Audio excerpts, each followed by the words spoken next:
What happens when your father's sins become your sentence, when you're traded like livestock to prevent a massacre you didn't cause? This isn't a love story. This is about rage, manipulation, and two people caught in a trap built by men who profit from their misery. Stay until the end. You won't believe how this unfolds.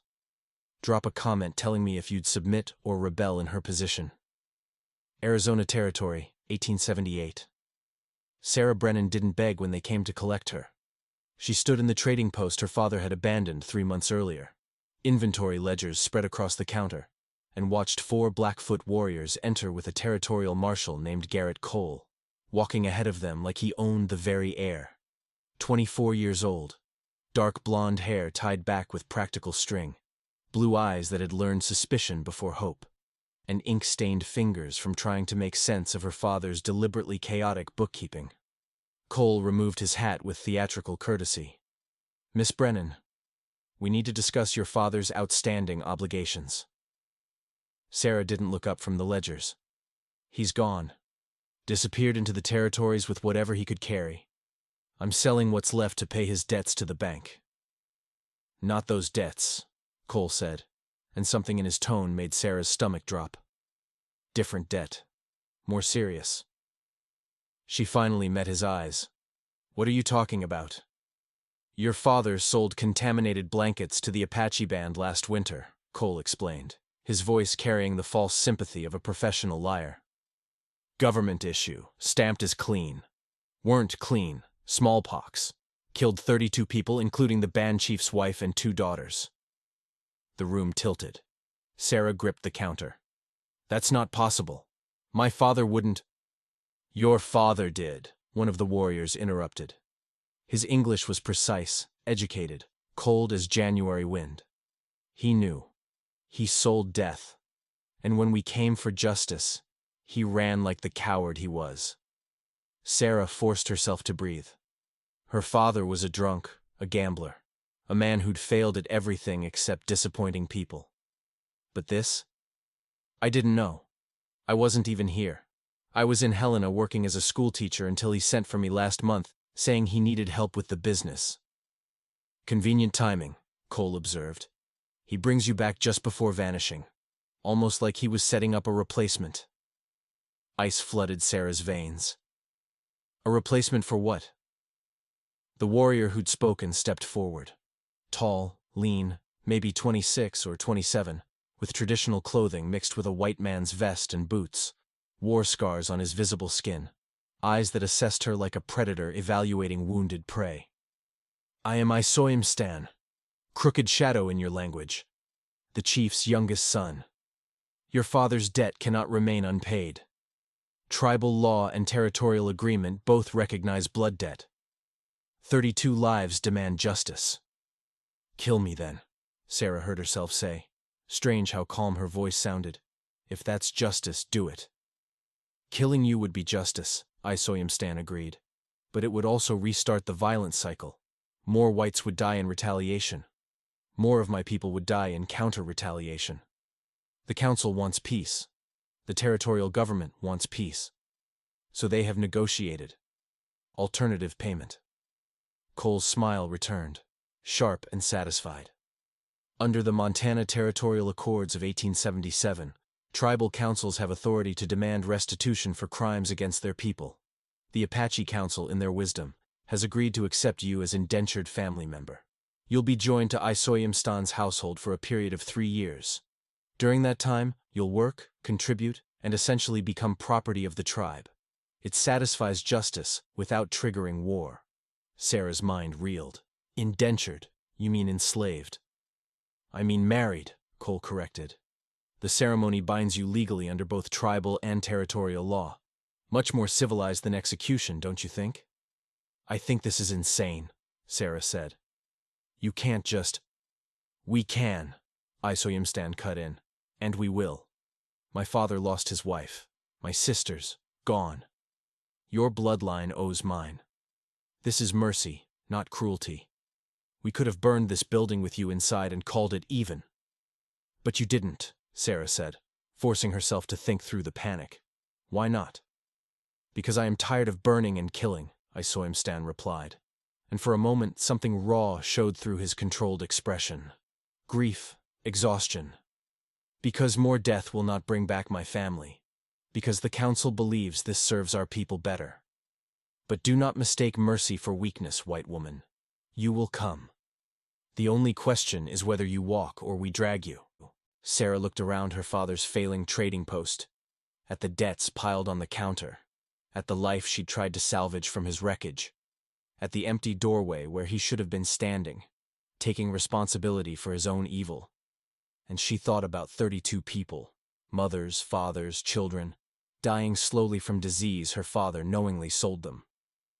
How long? She finally asked. 3 years, Cole repeated. After that, the debt is considered paid. You'll be free to go. Assuming you survive, of course. Tribal life is challenging for white women. And if I refuse? Cole's expression went flat. Then justice gets delivered the traditional way. They'll take you into the mountains and let nature decide. Bit harder to survive that than a warm lodge and regular meals. Sarah closed her eyes, opened them. When? Now. Isoyimstan said. We ride immediately. Gather what you can carry. She was given 15 minutes. Sarah moved through the living quarters above the trading post like a ghost, selecting practical items with numb efficiency. Extra clothing. Her mother's silver locket. The small knife she used for cooking. And at the bottom of her pack, hidden beneath everything else, her father's pistol. The one thing of value he'd left behind. 6 bullets still in the cylinder. If things got bad enough, she'd need them. As they rode out of the settlement, Sarah looked back once at the trading post. She'd arrived 3 weeks ago thinking she was coming to help family. She was leaving as payment for crimes she didn't commit, bound to people she'd never met, for years that stretched ahead like a prison sentence. The mountains swallowed them whole. The Apache winter camp wasn't hidden like the Apache settlements she'd read about in newspapers. It sat in a valley accessible by 3 mountain passes, protected by geography rather than concealment. A mixture of traditional lodges and wooden structures created a settlement that felt permanent despite its temporary appearance. People stopped working to stare as they rode in. The hostility was immediate and palpable. A white woman here wasn't just unusual. Based on what Sarah could read in those faces, she was an insult. A reminder of disease and death and broken promises. One woman spat as Sarah passed. Others simply turned away, the gesture of rejection somehow worse than open anger. They stopped outside a larger lodge near the camp's center. An elderly man emerged, his face carrying the kind of authority that didn't need announcement. This was the chief. Had to be. Isoyimstan dismounted and spoke in rapid Blackfoot. Sarah caught her father's name, the English word standing out in the fluid indigenous language, and saw the chief's expression harden. Then the old man looked at Sarah with eyes that held more pain than anger. He spoke. Isoyimstan translated. My father says you look like your mother, not your demon father. He asks if you knew about the contaminated blankets. No, Sarah said, forcing herself to meet the chief's gaze. I was teaching school in Helena. My father sent for me saying he needed help. I came because... She paused. Because I'm a fool who keeps hoping he'll become someone different than he is.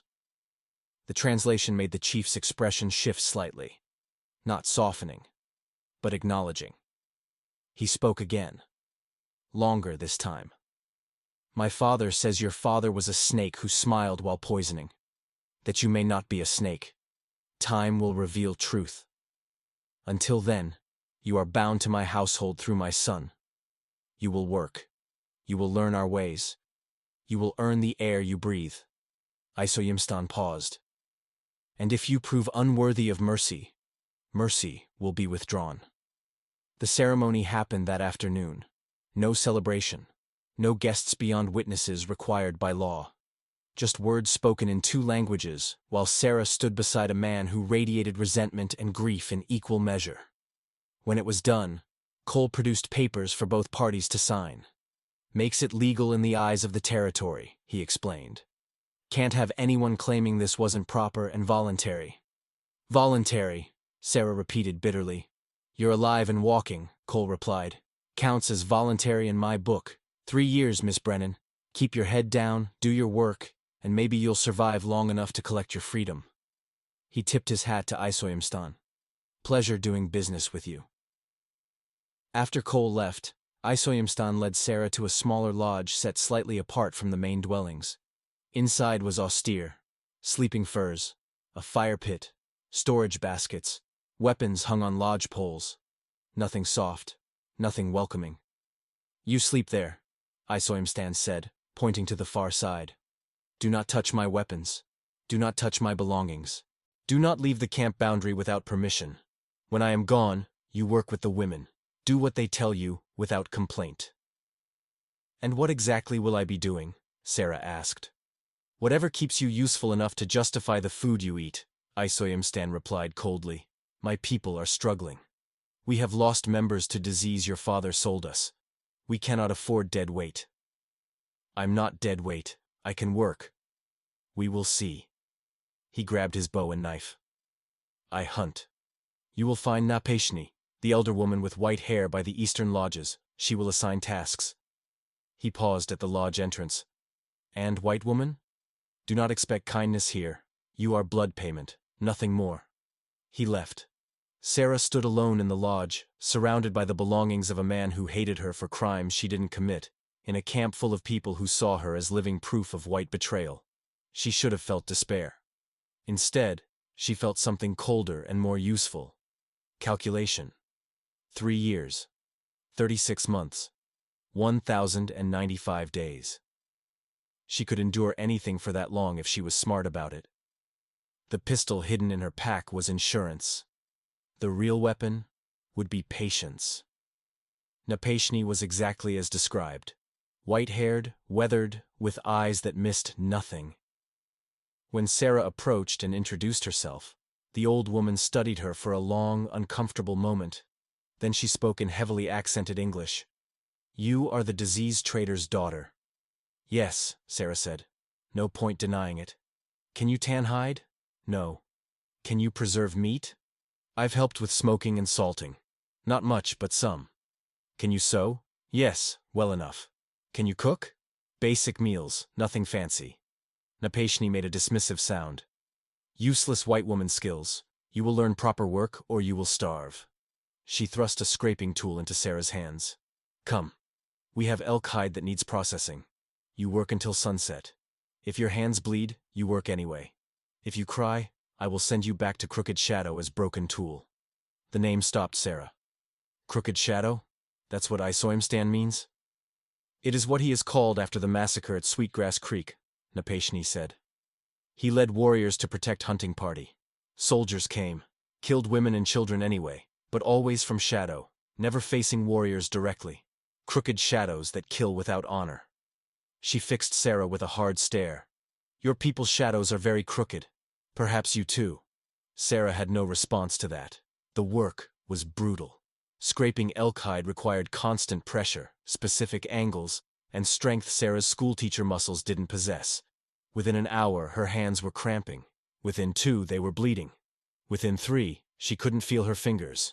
The other women worked around her, 5 of them, ranging from teenagers to middle-aged. They spoke in Blackfoot, occasionally glancing at Sarah with expressions ranging from contempt to mild curiosity. No one offered help. No one spoke to her. When the sun finally touched the mountain peaks, Napashni inspected Sarah's work. Terrible. Hide is uneven. But you did not quit. Tomorrow you try again. Tomorrow? Every day until you learn properly, Napashni said. Or until you die. Whichever comes first.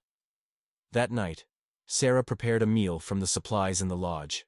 Dried meat, some kind of root vegetables, water. When Isoyamstan returned after dark, he found food waiting, and Sarah already lying on her designated sleeping furs, too exhausted to do anything but exist. He ate in silence. Sarah pretended to sleep, listening to him move through the space with practiced quiet. Just as silence settled, his voice came from the darkness. Why did you not complain to Cole? Request different arrangement? Sarah opened her eyes, but didn't turn toward him. Would it have changed anything? No. Then why waste the effort? Silence. Then, most white women would have wept, begged, promised things they cannot deliver. I'm not most white women, Sarah said, and tears don't fix problems, they just make you weak. Perhaps. A pause. You worked with Apache today. Yes. She is hard teacher. She will not coddle you. Good, Sarah said. I don't need coddling. I need to learn enough to pull my weight so no one has excuse to kill me in my sleep. She thought she heard something that might have been a surprised exhale. Almost a laugh. But not quite. The days that followed established a rhythm. Sarah worked with the women, learning skills her schoolteacher life had never required. Her hands became a mass of blisters, then calluses. Her back ached constantly. Her arms trembled from repetitive strain. But she didn't quit, didn't complain, didn't ask for special treatment. Slowly, very slowly, the women's hostility shifted to something resembling grudging acknowledgement. They still didn't speak to her, still didn't include her in their conversations. But they stopped actively sabotaging her work, started showing her through gesture rather than words when she was doing something wrong. Stan remained a ghost in her life. He came and went without warning, spoke only when necessary, treated her like furniture that happened to breathe. But Sarah noticed things. He always left enough firewood. When her sleeping furs grew thin, thicker ones appeared without comment. Once, when another man entered the lodge uninvited and made Sarah uncomfortable with his leering stare, Stan's quiet words sent him away immediately. He didn't want her there. But he wouldn't let her be harmed. It was the bare minimum of protection. But it was something. 6 weeks into her sentence, Sarah made her first real mistake. She'd been sent to collect water from the creek running through the valley. The settlement felt safe enough that she'd relaxed her guard, lost in thought about everything she'd lost. She didn't hear the rider approach until hooves splashed through shallow water behind her. Sarah spun, water bucket forgotten, and found herself facing a Blackfoot warrior she didn't recognize. Older, scarred, with eyes that held something predatory. You are the white disease bringer, he said in broken English. The snake's daughter. I'm just getting water, Sarah replied, keeping her voice steady while her heart hammered. I don't want trouble. But trouble found you anyway. He dismounted. My daughter died from your father's poison. 12 years old. Screamed for 3 days before death came. You think 3 years of work pays for that? Sarah's hand moved instinctively toward her hidden knife. I'm sorry for your loss. Truly. But killing me won't bring her back. No, the man agreed. But it might help me sleep. He drew his own knife. Sarah was fumbling for her weapon when Stan appeared like a thunderstorm given human form. He must have been tracking her, staying close enough to intervene. What followed was rapid Blackfoot, harsh, cutting, intense. Sarah understood nothing except that Stan had placed himself between her and the other warrior. The confrontation lasted minutes that felt like hours. Finally, the other warrior spat something that sounded like a curse and rode away. Stan turned to Sarah, fury etched in every line of his face. Why were you alone? I told you never to leave the camp center without escort. I was getting water, Sarah protested. It's 50 yards from the lodges. I thought... You thought wrong. His control cracked. You think because 6 weeks have passed that you are safe? That people have forgotten 32 deaths? You are walking reminder of white betrayal. Every day you breathe here is insult to those who lost family. Then why protect me? Sarah demanded, her own frustration boiling over. Why not let him kill me? Wouldn't that solve everyone's problems? Because you are my responsibility. Stan's voice was harsh as winter wind. The council bound you to my household. Your life is mine to protect or mine to end. No one else's. If someone kills you, it is challenge to my authority. Creates blood feud. More death. Always more death. He grabbed her arm, not gently. You want to survive 3 years? Then you follow rules. Every rule, without question. Understand? Sarah jerked her arm free. I understand that I'm a prisoner. That everyone here sees me as guilty for crimes I didn't commit. That I'm living on borrowed time with borrowed mercy. I understand perfectly. Then act like it, Isoyimstan snapped. He picked up the forgotten water bucket, filled it roughly, and thrust it at her. Go back. Stay visible. Stay within sight of lodges, and stop making me defend you to people who have every right to want you dead. He stalked away, leaving Sarah standing by the creek, shaking with adrenaline and anger and something else she couldn't quite name. That night, for the first time since arriving, she allowed herself to cry. Silently, into her furs, where no one could see weakness. But by morning, the tears had hardened into something more useful. Understanding. This wasn't just about serving time. This was about actively proving she was different from her father. That she could be trusted.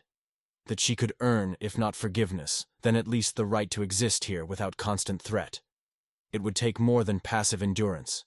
It would take something active. 2 days later, everything changed again. Marshal Cole returned to camp with news that sent ripples of tension through the entire settlement. Sarah heard the commotion and emerged from the lodge to find the central area crowded with people. Cole stood beside a well-dressed man Sarah didn't recognize. Gray-haired, expensive suit, the kind of Eastern polish that looked absurd in the Montana wilderness. "This is Federal Indian Agent Wallace Drummond," Cole announced to the assembled crowd. "He's here to discuss new territorial policies regarding tribal land management and resource allocation." Isoyimstan translated for the elders while Sarah stayed back, trying to be invisible. But Cole spotted her anyway. "Miss Brennan, still alive I see. Come here. Mr. Drummond wants to meet the white woman who chose tribal life over civilized society." Sarah reluctantly approached. Drummond studied her with the calculating gaze of a man assessing property value. "Remarkable," Drummond said. "I'd heard about this arrangement, but seeing it in person is quite something. How are you adapting to primitive conditions?" "They're not primitive," Sarah replied coolly. "Just different." Drummond's eyebrows rose. "Defensive of your captors already? Stockholm Syndrome manifesting, perhaps?" "They're not captors," Sarah said, even though it wasn't entirely true. "I'm here under legal arrangement, paying my family's debt." "Ah, yes, the contaminated blankets." Drummond's expression suggested the tragedy interested him far less than the legal precedent. "Unfortunate business, but it does create interesting opportunities for studying how white citizens adapt to tribal integration." Something in his tone set Sarah's instincts screaming. "What do you mean, opportunities?" "Mr. Drummond is proposing a new assimilation initiative," Cole explained. "The idea is to place more white families in tribal communities, create cultural bridges, facilitate the transition to reservation life." "Reservation?" Sarah glanced at Isoyimstan, who'd gone rigid. "Naturally," Drummond continued. "These scattered bands can't continue roaming freely. The territory needs organization. We're negotiating terms for the Apache to relocate to designated lands. Think of it as consolidation, more efficient resource management." "You mean you want to take their hunting grounds and force them onto smaller lands?" Sarah said flatly. Cole's expression hardened. "That's a rather inflammatory interpretation, Miss Brennan." "Is it inaccurate?" Drummond smiled without warmth. "I see tribal life has given you rather unorthodox perspectives. That's actually perfect for what I had in mind. I'd like you to serve as liaison during the negotiations. You understand both communities now. You could help facilitate understanding." "I've been here 6 weeks," Sarah protested. "I barely speak the language. I know nothing about their culture or needs." "But you're white," Drummond said simply. "And that means they might be more willing to trust negotiations if someone who looks like them is involved." "Someone who looks like you mean," Isoyimstan said in careful English. His eyes were cold as mountain ice. "You want to use her as false promise. Make treaty seem fair, because white woman says so." "I'm offering mutually beneficial arrangement," Drummond replied. "The Apache get advocate who understands their language." "I said I barely speak it," Sarah interrupted. "And the government gets cultural bridge," Drummond continued as if she hadn't spoken. "Everyone wins. unless you'd prefer the alternative approach. He let that hang meaningfully. Military enforcement is always an option. The threat was clear. Cooperate or face armed removal. That evening, Sarah found herself summoned to the chief's lodge. The council had gathered, 6 elders plus Asoyimstan serving as translator. They spoke for over an hour in Blackfoot before finally addressing Sarah directly. The council wants to know if you will betray us, Asoyimstan translated. If Cole and Drummond have offered you freedom in exchange for helping them take our land. No, Sarah said. They offered me a role as liaison. I haven't agreed to anything. But you will, one of the elders said through translation. Because they are your people, your blood, and blood calls to blood. My father's blood bought me a 3-year sentence here, Sarah replied. My people sold me like cattle to avoid real justice. Whatever blood connection you think I have to them died the day they used me as payment instead of holding my father accountable. The translation created murmurs. The chief spoke directly to Sarah, his voice heavy with decades of broken promises. Isoyimstan translated. My father says every white person speaks pretty words about being different, about wanting peace. Then they take land and leave us to starve. He asks why you should be believed when your father was a liar who sold death. Sarah met the chief's eyes. Because I'm not my father. Because I've spent 6 weeks scraping hides and hauling water and learning to survive on terms I didn't choose. Because I have everything to lose and nothing to gain by helping Drummond steal from you. And because... She paused, surprised by her own conviction.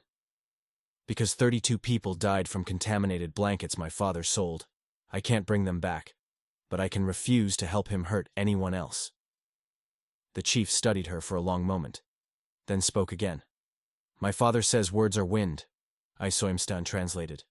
Actions are truth. He wants to see your actions before deciding if you can be trusted. Then let me attend the negotiations, Sarah said. Let me hear exactly what Drummond is offering. I can read contracts. I was a school teacher. I can spot the tricks and omissions that get hidden in legal language. The council conferred in rapid Blackfoot. Finally, the chief nodded. You will attend, Isoyimstan said. But if you betray us, if you help them even slightly, you will not live to see your 4th month here. Understand? I understand, Sarah said. As she left the chief's lodge, Isoyimstan caught her arm. Why? He asked quietly. Why refuse the easy path?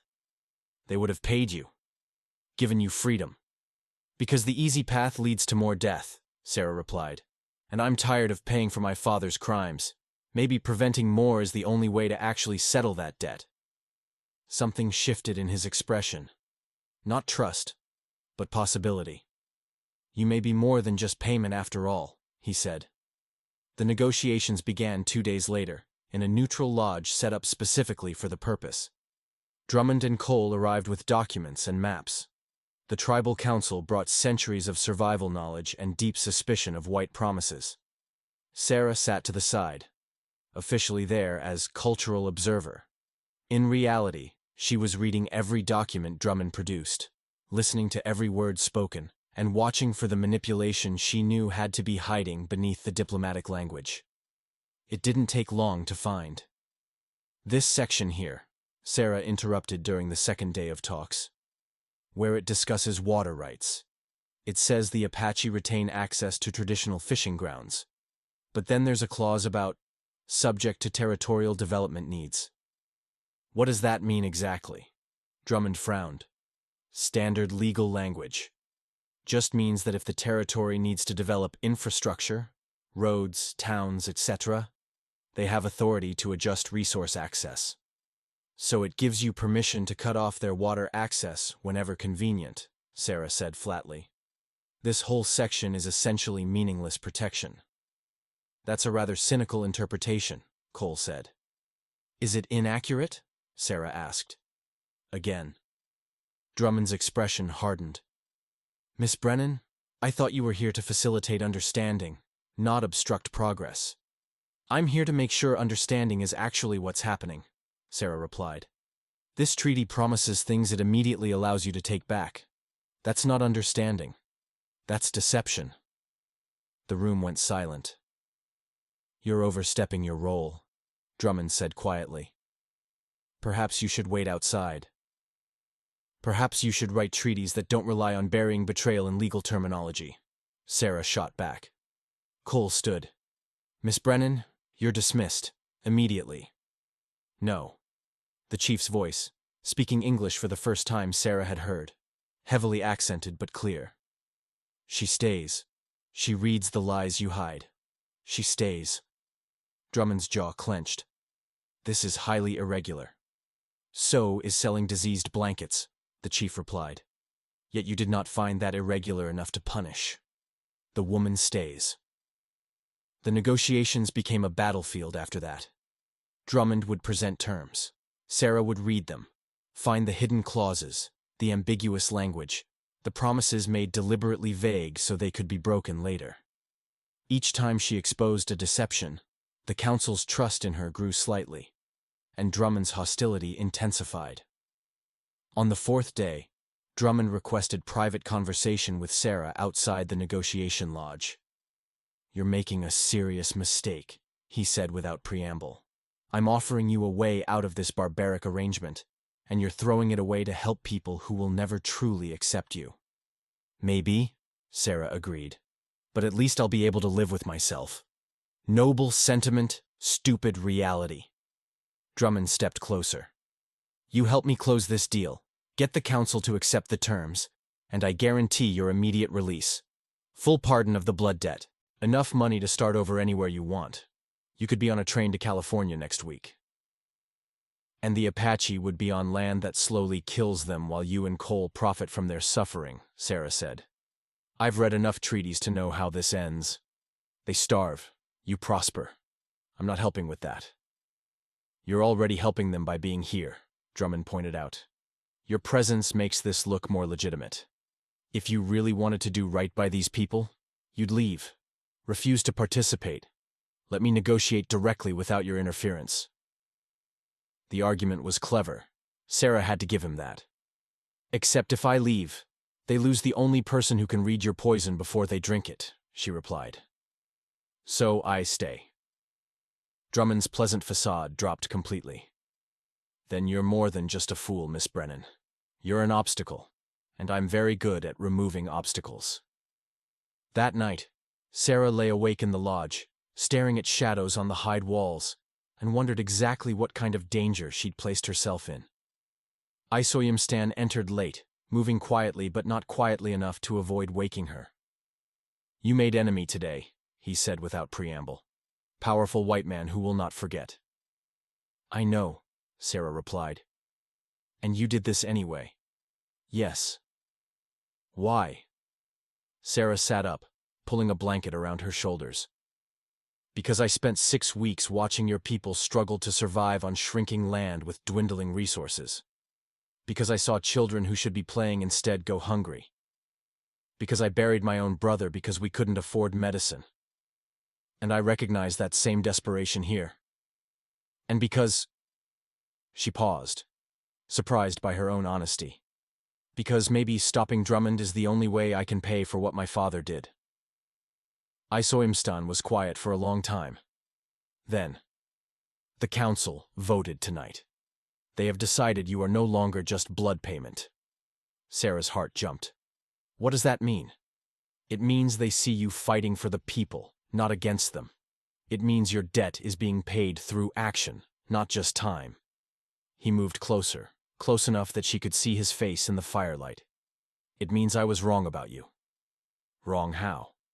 I thought you would be like your father, coward who smiles while poisoning. But you are... He searched for words. Something different. Something dangerous in better way. I'm not dangerous, Sarah protested. Yes, you are, Isoyamstan said. You make Drummond afraid. You make me... He stopped, shook his head. We should sleep. Tomorrow will be harder. He was right.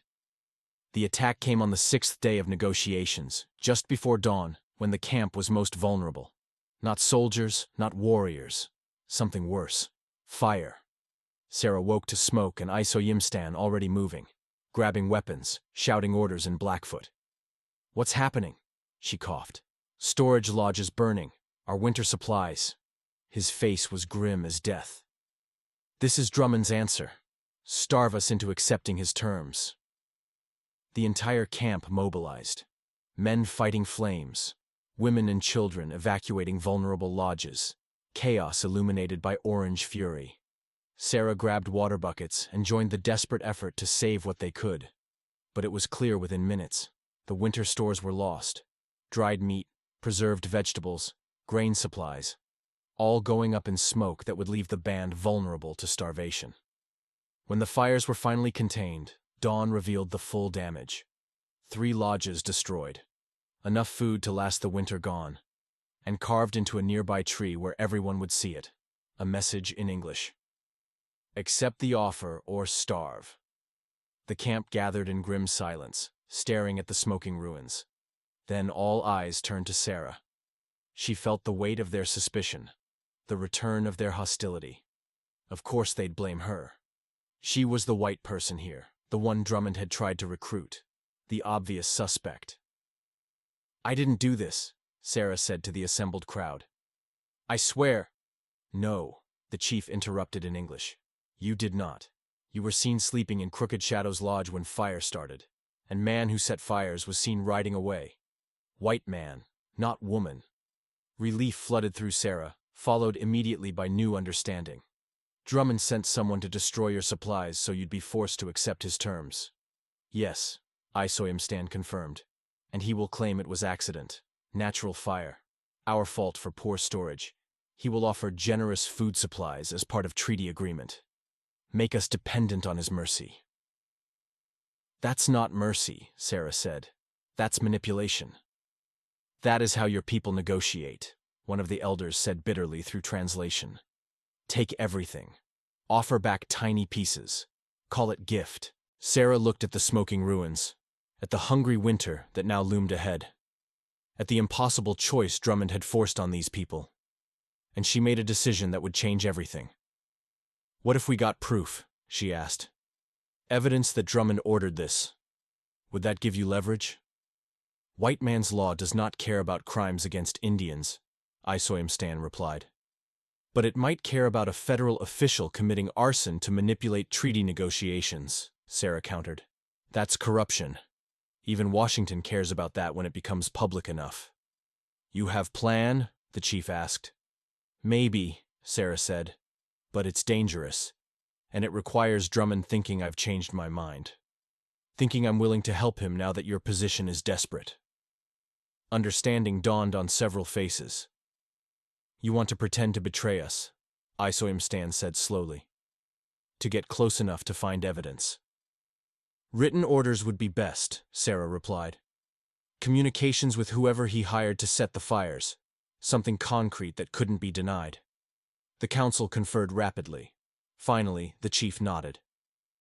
You try this thing, Isoim Stan translated. But if you truly betray us, if this is trick to escape, you will not make it out of the territory alive. Understood, Sarah said. And I will go with you, Isoim Stan added. To make sure you do not run. To protect you if needed. To kill you if necessary. The bluntness should have been frightening. Instead, Sarah found it almost comforting. At least he was honest. That afternoon, Sarah approached Drummond's tent with carefully rehearsed defeat in her posture. Cole stood guard outside and watched her approach with surprise. Miss Brennan, come to reconsider your loyalties? I want to talk to Drummond, Sarah said quietly. Alone. Cole studied her, then nodded and disappeared inside.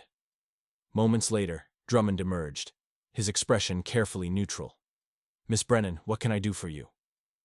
Sarah glanced around as if checking for listeners.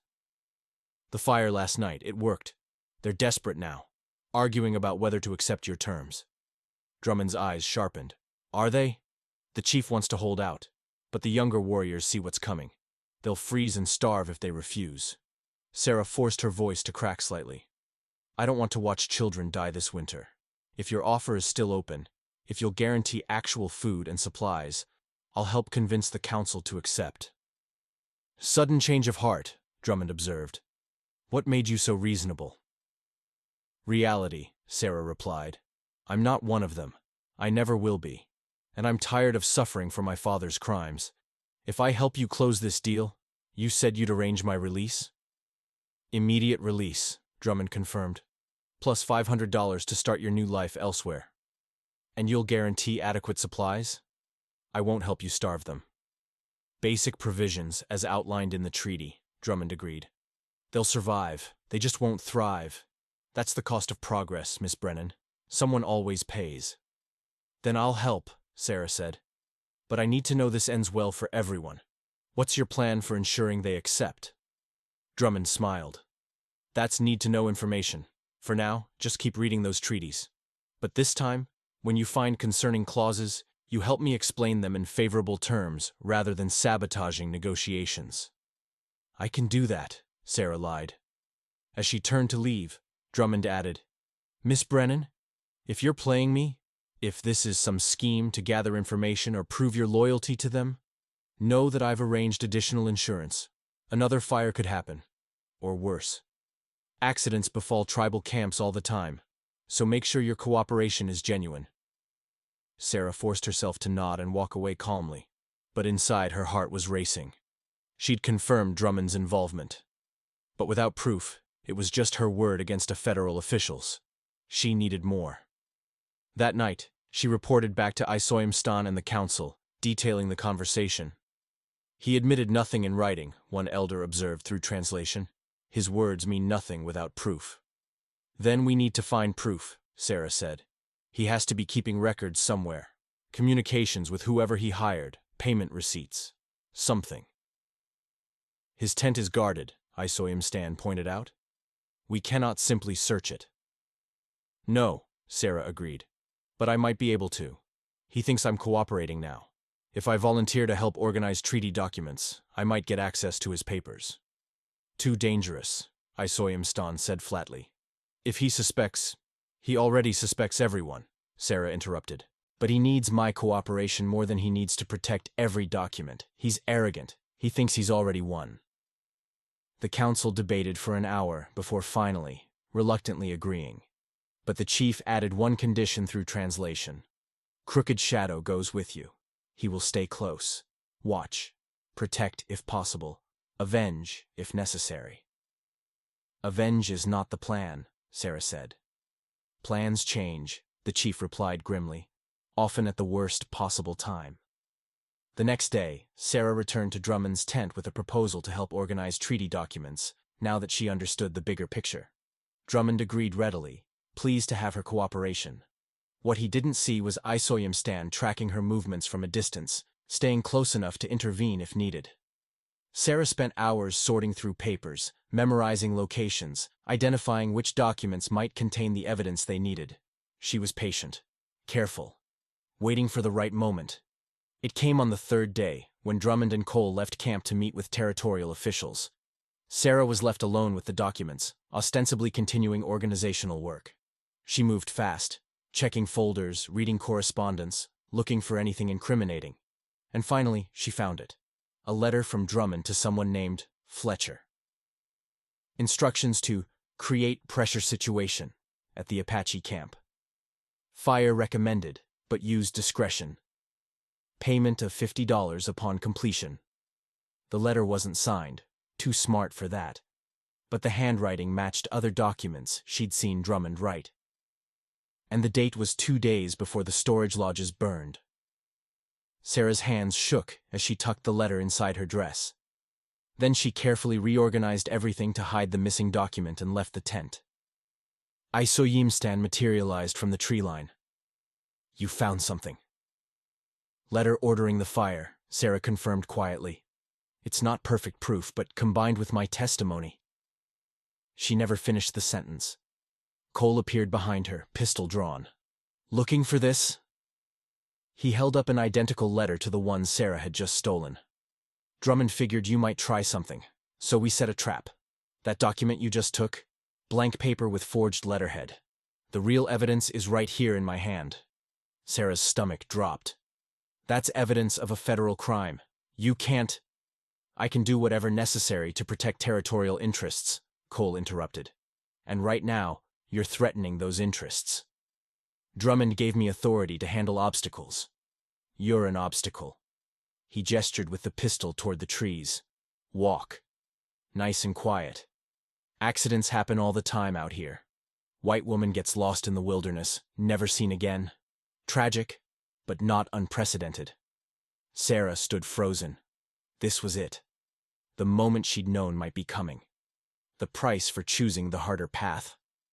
Isoyamstan's voice came from behind Cole, cold as death. You will not touch her. Cole spun, but Isoyamstan was already moving. The confrontation was brief and violent. Cole tried to aim his pistol. Isoyamstan's knife flashed once, and the marshal crumpled. Sarah stared at the body, at the blood spreading across dry ground, at the reality of what had just happened. He was going to kill you, Isoyamstan said quietly. I could not allow that. I know, Sarah whispered, but this changes everything. Killing a territorial marshal, they'll send soldiers. They'll use this as excuse to destroy the camp. Then we must leave. Now. Isoyamstan grabbed the real evidence letter from Cole's dead hand. This proves Drummond ordered the fire. We take it to Fort Shaw, to the territorial governor. He is not like Drummond. He cares about law. That's 3 days' ride, Sarah protested. And Drummond will know something's wrong when Cole doesn't return. So we ride fast and hope we arrive first. Isoyamstan looked at her intently. You trust me? It was the first time he'd asked, rather than commanded. Sarah met his eyes and found herself answering truthfully, yes. Then we ride. Tell no one where we go. We cannot risk word reaching Drummond. They took 2 horses and left immediately, using backtrails Isoyamstan knew from childhood. The ride was brutal, pushing the horses hard, stopping only briefly to rest, always watching for pursuit. On the second night, camped in a narrow canyon with a carefully concealed fire, Isoyamstan finally spoke about what had been building between them for weeks. When this is over, he said quietly, when you have fulfilled your 3-year obligation, you will leave. That was the arrangement, Sarah agreed, though something in her chest tightened at the words. And you will be glad to go, Isoyamstan continued, to return to White World, to civilized life with schools and books and comfort? Sarah was quiet for a long moment. Is that what you think I want? It is what you should want, he replied. What you gave up to pay your father's debt. What you deserve after surviving this. Maybe I don't want to go back, Sarah said softly. Maybe I've found something here worth more than comfort. Isoyamstan looked at her across the firelight. You have found hardship and danger and people who may never fully accept you. That is what you have found. I've also found purpose, Sarah countered, and people who see me for who I am, not what my father was. And, she paused, gathering courage, and someone who makes me want to stay even when staying is the harder choice. The words hung between them, fragile and powerful. I am not easy man, Isoyamstan said finally. I am damaged by war and loss. I carry grief that never fully heals. I did not want you. Did not want to feel. He stopped, started again. But you make it difficult to remain cold. You fight when I expect surrender. You stand when I expect flight. You become something I did not expect. What did you expect? Sarah asked. Burden, he replied honestly. Payment for crime. Temporary inconvenience I would endure until time ran out. He moved closer, his voice dropping. I did not expect to want you to stay. The kiss was inevitable. Slow at first, questioning. Then deeper as weeks of denied attraction finally found expression. When they parted, both were breathing hard. This is complicated, Sarah whispered.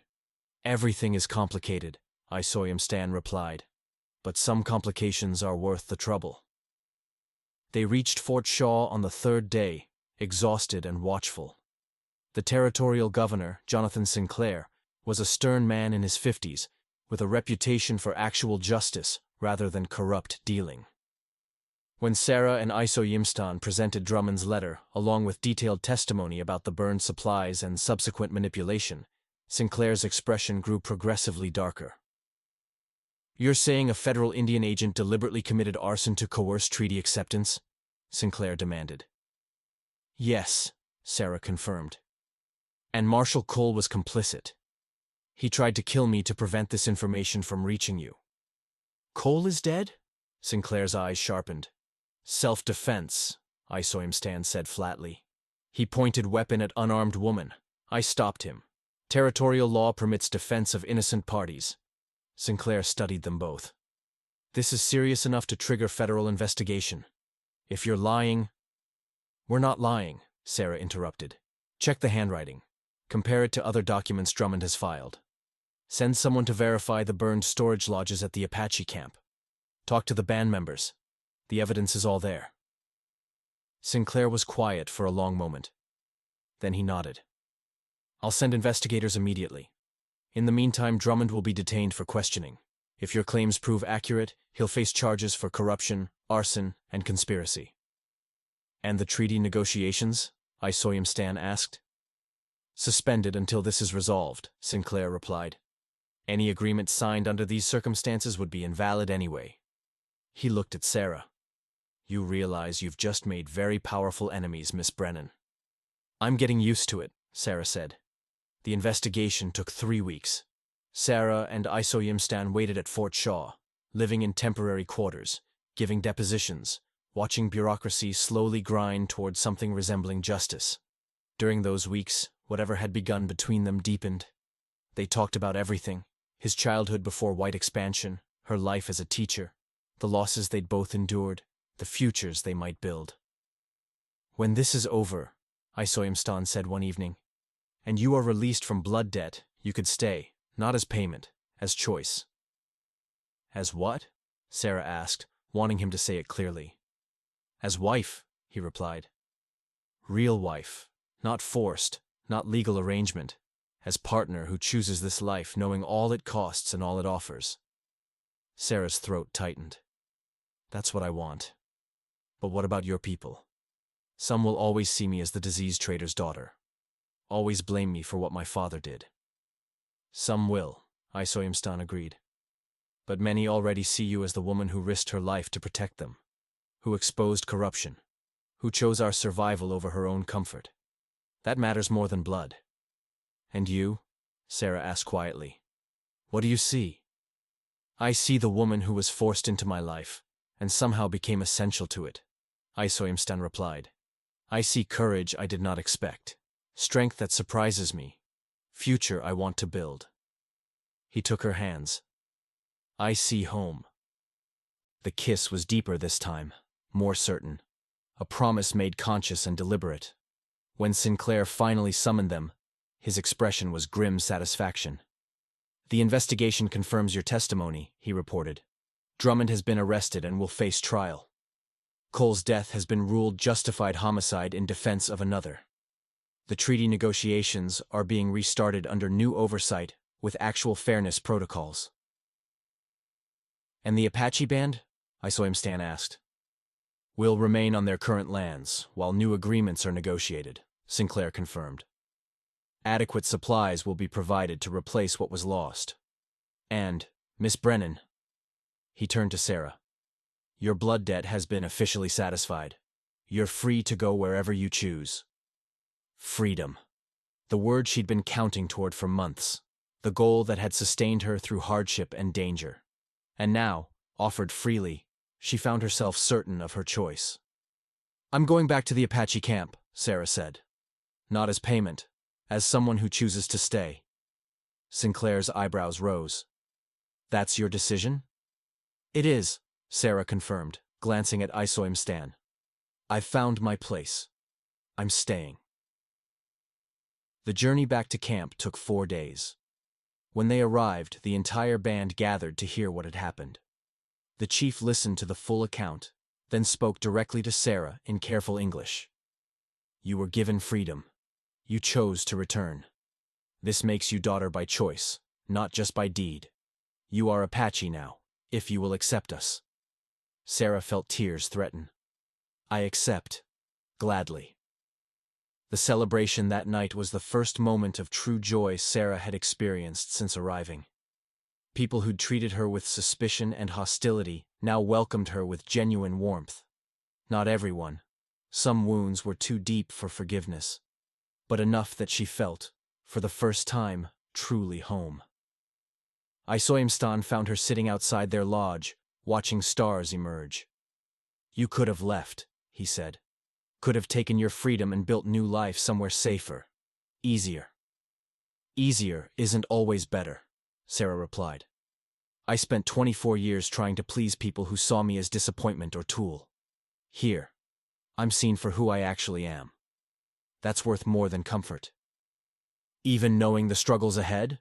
Isoyamstan asked. "The hard winters, the constant pressure from white expansion, the reality that we are fighting losing battle against inevitable change." "Even knowing all that," Sarah confirmed. "Because I'd rather fight a losing battle for something meaningful than live comfortably supporting a system that destroys people." Isoyamstan sat beside her, taking her hand. "Then we fight together. As partners. As equals. As husband and wife," Sarah finished. "Really this time. Not forced, not arranged, chosen." The second ceremony happened a week later. This time, there was celebration. Music and dancing, food and laughter, the whole community gathering to witness a union freely made rather than enforced. When it was done and they returned to their lodge, now truly theirs, not his with her as unwelcome addition, Isoyamstan pulled Sarah close. "I was wrong about you from the beginning," he said quietly. "I saw burden. I saw enemy. I saw temporary inconvenience to endure." "And now?" Sarah asked. "Now I see the woman who saved my people, who chose us over safety, who turned forced arrangement into real partnership. I see—" He paused, searching for the right words in a language not his own. "I see home. I see love. I see future." Sarah kissed him, pouring into it all the emotion she'd learned to express over months of survival and growth. When they parted, she whispered, "I was sold like livestock to pay for crimes I didn't commit. I was treated as property and punishment. But somehow, through all that, I found something my father never gave me." "What?" "Choice," Sarah replied. "Real choice about who I am and where I belong. He tried to use me as payment for his evil. Instead, I found a way to pay a different debt. To the people he hurt. To myself. To the life I wanted to build. And I found you." "Found each other," Isoyamstan corrected. "Neither of us wanted this arrangement. Both of us fought it. But sometimes the things we resist most become the things we need most." They came together then, no longer as captor and captive, not as payment and recipient, but as two people who'd chosen each other despite everything that should have kept them apart. The years that followed were hard. White expansion continued its relentless pressure. The Apache, like all indigenous peoples, faced constant erosion of territory and resources. Sarah used her literacy and dual-world knowledge to fight for better treaty terms, to expose corruption, to create bridges where possible and resistance where necessary. She and Isoyamstan had 3 children, 2 daughters and a son. The children grew up speaking both Blackfoot and English, learning traditional ways while also understanding the changing world around them. They were living bridges between cultures, just as their parents had become. Sarah never forgot what brought her to the Apache band. The contaminated blankets, the 32 deaths, her father's evil that should have been his to answer for. But she'd found a way to pay that debt that didn't require her own destruction. She'd found a way to honor those deaths by protecting the living, by fighting for justice, by choosing to become part of the community her father had tried to destroy. 10 years after Sarah first arrived as blood payment, she sat with Napashni, now truly grandmother in more than name, watching her children play with other tribal children. "You were terrible at scraping hides," Napashni observed in her heavily accented English, voice carrying the affection that had slowly grown between them. "I got better," Sarah replied, smiling. "You got adequate," Napashni corrected. "But you became good at other things, important things. You learned to see past yourself." "I learned I had to," Sarah said. "Survival required it. But then it became more than survival. It became right. Your father was evil man who sold death, Napashni continued. But you are not him. You chose different path. Council knows this. People know this. Even old stubborn ones like me know this. Sarah felt her throat tighten. Thank you. That means more than you know. It should, Napashni replied tartly. I do not give compliments easily. They must be earned. She paused, then added more softly. You earned. Isoyam Stan approached from the lodge, moving with the quiet grace that still caught Sarah's attention even after years of familiarity. He sat beside her, close enough that their shoulders touched, a gesture of casual intimacy that spoke of deep comfort. Thinking about the past? He asked. And the future, Sarah replied. Our children will face challenges we can't fully prepare them for. The world is changing faster than we can adapt. They will adapt because they have you teaching them, Isoyam Stan said. You adapted. You survived. You thrived. They will too. We survived together, Sarah corrected. Neither of us could have done it alone. No. Isoyam Stan agreed. He took her hand, the gesture still carrying weight even after years of similar touches. We were forced together by others' choices. We stayed together by our own. That is the difference between prison and home. Sarah leaned against him, watching the sun paint the mountains gold and purple, listening to her children's laughter mix with the sounds of camp life continuing around them. She'd been brought here as payment for her father's crimes, as property, as punishment. But she was leaving, whenever that final day came, as herself. Complete. Whole. Exactly where she'd chosen to be. And that, more than anything else, was freedom. 20 years after Sarah Brennan first arrived at the Apache camp as blood payment, she stood on the ridge overlooking the settlement with Isoyam Stan beside her. Gray touched both their hair now. Lines marked their faces from years of laughter and hardship in equal measure. Below them, their oldest daughter was teaching younger children to read in both English and Blackfoot. Their son was working with his father on winter preparations. Their youngest was helping Napashni with traditional crafts that might otherwise be lost to time. Do you ever regret? Isoyam Stan asked the question he'd never truly asked before. Sarah considered it honestly. All the struggle, all the loss. All the battles fought and not yet won. No, she said finally. Not for a single moment. Even though you were forced? Even though you had no choice at the beginning? I had a choice, Sarah replied. Every day after that first one, I chose to stay. I chose you. I chose this life. I chose to become someone different than my father. That makes all the difference. Isoyam Stan raised her hand to his lips, the gesture still gentle after all these years. I chose you too. Eventually. Took me too long to see what was right in front of me. Better late than never, Sarah said, smiling. They stood together watching the settlement, their home, their family, their chosen life, and knew that despite everything, they'd built something real, something that mattered. Sarah had been sold like cattle, used as payment, treated as property. But she'd transformed that prison into freedom, that forced bond into chosen love, that sentence into salvation. And that more than any revenge or escape was the truest justice she could have claimed. If this story of forced beginnings becoming chosen love, of surviving impossible odds, and finding home in the last place you'd expect moved you, hit that subscribe button and drop a like.